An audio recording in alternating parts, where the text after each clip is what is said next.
Hey Aquarians, thanks for joining me. I'm so grateful that you're here. My name is Dee. This is an intuitive astrology report for Aquarius, Sun, Moon, and Rising for the full moon that's happening on February 8th, 2020.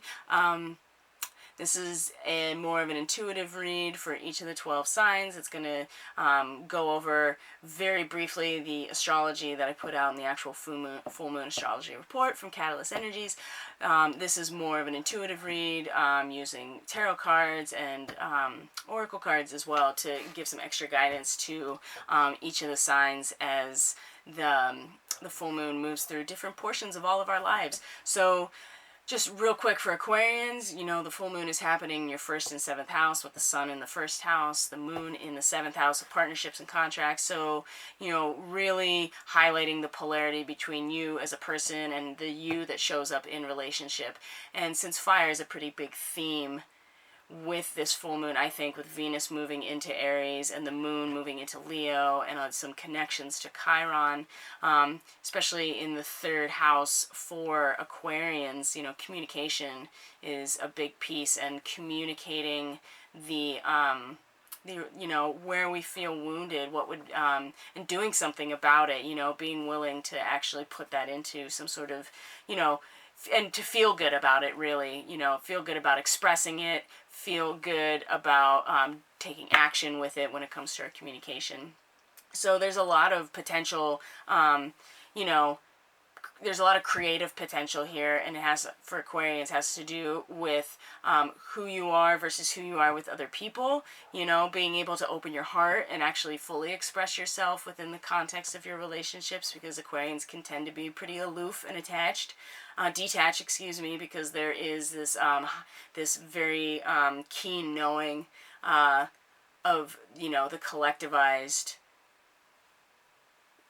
entity that we're all part of. And as you go further now, you know, the ultimate knowing that we all come from the same source. But for Aquarians, it's very much thinking outside of the box, because the box usually is the culture or society that we're in. So Aquarians are always seeing a much wider perspective in terms of the nature of reality.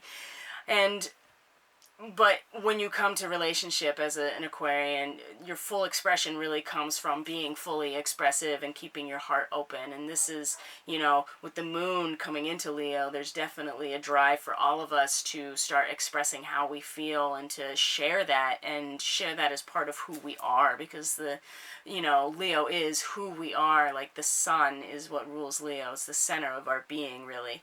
And so, and then with all of this Aries energy, and now Mercury moving into the 2nd house of your resources and the environment around you, you know, Venus has already moved through this place, you know, what feels good about it, and now Mercury is going to come through and inspire, you know, what the ideas about how to implement that in a very real, emotional way. And it's going to be more inspirational rather than where Mercury is usually comfortable, which is more, you know, mental. It's going to come through in different ways, and then Mercury's going to go retrograde soon as well, so it's going to make it potentially more confusing and more just elusive. So Aquarians would probably be, you know, be mindful of where your communication is, and what's your agenda, what are you trying to, where's the action focused towards with the communicating, especially around Chiron and the wounds. So I've already pulled some cards. We do some tarot, we do some Akashic tarot, and then some animal messages from animal guides. So just to kind of give more of an intuitive sense for Aquarians, because it feels like what's been building has been really good, but also too that there's gonna, you know, there could be a tendency to really get very over expressive within the context of our relationships, really advocating for ourselves very strongly, and in the way we communicate. And so I feel like the cards are really going to help figure out where to find that balance point. So at first, the 7 of Pentacles popped out, and it was reversed, and it, like, immediately, it didn't even really shuffle. So I figured that wanted to at least come out and make a presence. And it's like I said, it's reversed. 7 of Pentacles reversed. So there's definitely some trust in what there's some needed trust in what's been built so far for Aquarians. I think that it's really easy to come to a point of thinking maybe that you failed in terms of what you've been cultivating, because you just have to be patient and trust the process, even if there does seem to be a failure or something not really coming to full fruition in what you're physically or materially building. And as you know, Mercury's moving into your the second house of resources and like material reality, and Venus now moving out of that zone as well. It could feel like that. It's not, you haven't, there needs to be some patience around it and to be ready to receive some messages around it. So the other card too, oh yeah, interesting. So the three of discs, so another Pentacles card. I mean, this is all Earth for Aquarians. That's very interesting. The Three of Discs, or the Three of Pentacles, is Mars in Capricorn, and that's reversed as well. And if you notice that Mars is in 25 degrees of Sagittarius and is soon going to move into Capricorn, which is 12th house. I also feel like that there feels like a delay of getting stuff done. I think there's just a lot of blockage for Aquarians in a very real, physical, material way. I mean, the 12th house is Capricorn, and there's been so much happening there, and you're trying to build something, and you're trying to cultivate something, and there just seems like there's not exactly a block, especially now that Venus has moved out of the second house into the third. And Mercury's going to be retrograde here in the second house, and where your resources are, what's around you, your environment. And there's a desire to want to create something, and there's kind of a lack of patience for what you've already created. Like, you want to just keep going. And with Uranus and Taurus, that's the fourth house of like family, where you feel secure, and is about to change into something else. So I really do feel like that all of this like creation energy is on the rise. And then especially too, the Six of Keys, the increscent moon. This is definitely the galactic center card, because it's the sculptor at work, and it's showing that the moon is in fact getting more full, and that you're on the path of actually creating something. And this is very hopeful. This is very based in, this is very rooted in actual tangible reality. And I think that Uranus, being your ruler, right, is in an earth sign. It's about to change sign, change degrees, and is squaring the moon in Leo at some point today. And then with the other Pentacles, the 7 and 3 of Pentacles, like, just there needs to be some trust, there needs to be some patience of what's been building and what's around you, because it's still manifesting. And Jupiter's going to come, Jupiter in your 12th house in Capricorn is starting to come into its sextile with Neptune. And so, and Neptune is in your second house. Your ruler of your second house has been there. So there's been a lot of,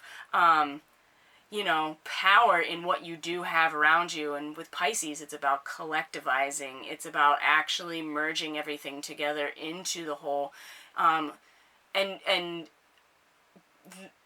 understanding the spiritual mission or the spiritual essence behind all of it. So, but what you're building is growing. Aquarius, what's building, it's growing. It feels like there's, you need to exhibit some more patience. And it is, this industriousness, especially Mars is going to come into Capricorn, and it's going to come into your 12th house. And so this is very much material, but it's also very much about like the spiritual essence, the deeper self, the more, the infinite self, right? It also has to do with ancient karma in the 12th house. Capricorn, none of this energy is going away for Aquarians. So the other, so the next card is the Blue Heron for our animal messages. Make a stand for what you believe in and do what feels right in spite of any judgment or disapproval. So this is just about like, standing in your power, which is where the moon has been in Capricorn the last 2.5 days, and now is about to move into Leo. And it's going to be very important for all of us, but it seems like, especially for Aquarians, that you are able to kind of dig in a little bit and make sure that you are very clear with yourself, and clear with yourself enough to open your heart and be very authentic with the people that you're in relationship with, whatever that means. And that can be any kind of relationship, but it's really more about the way that you show up in context of relationship is being expressive, wearing your heart on your sleeve. And that also means making a stand for what you feel like is right, and be willing to be and being strong enough. And this is what right now is happening with the moon in Cancer, is like fortifying that that ability to be emotionally stable. But I would also recommend, things are growing. It feels like there's a little bit of blockage, but Mars is coming into Capricorn soon, and there's going to be a real drive to get industrious. Right now, it's a real drive to, you know, in terms of what you believe about your networks and your groups, but eventually it's going to start coming into a real, you know, creation around this 12th house, coming back to source, like your spiritual life, you know, the life within that's and it's the ability to collectivize everybody in a way that's not just in your head, but in your heart as well. So thank you, Aquarius, for joining me. That is your intuitive astrology for the full moon in Leo. All the information is in the description box below, to blog where there's daily astrology, to my Facebook page where is the hub of all of the information, because I post on different platforms, but you can always know what's going on when you go to my Facebook page. You also can book readings from there as well. So, and then my email as well. So I appreciate you being here. Have a good full moon, Aquarius. I will see you the next time I see you. Bye.